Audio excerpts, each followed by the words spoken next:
Naglabas ng kautusan ng Malacanang kaugnay sa mga opisyal ng pamahalaan na babiyahe o makikipag-ugnayan sa Taiwan.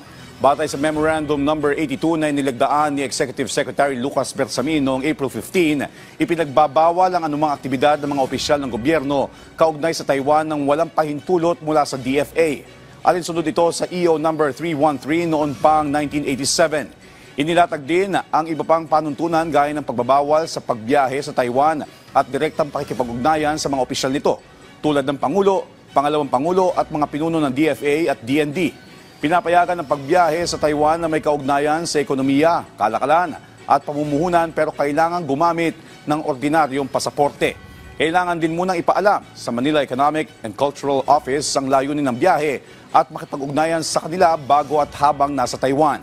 Ang mga opisyal na tatanggap ng mga delegado mula Taiwan ay dapat mag-ulat sa MECO at DFA 5 araw bago ang aktibidad. Hindi rin pinapayagan ang pagpirma sa anumang kasunduan, memorandum o palitan ng dokumento sa pagitan ng mga organisasyon sa Taiwan nang walang clearance mula sa DFA at kung kinakailangan mula sa tanggapan ng Pangulo ng Pilipinas.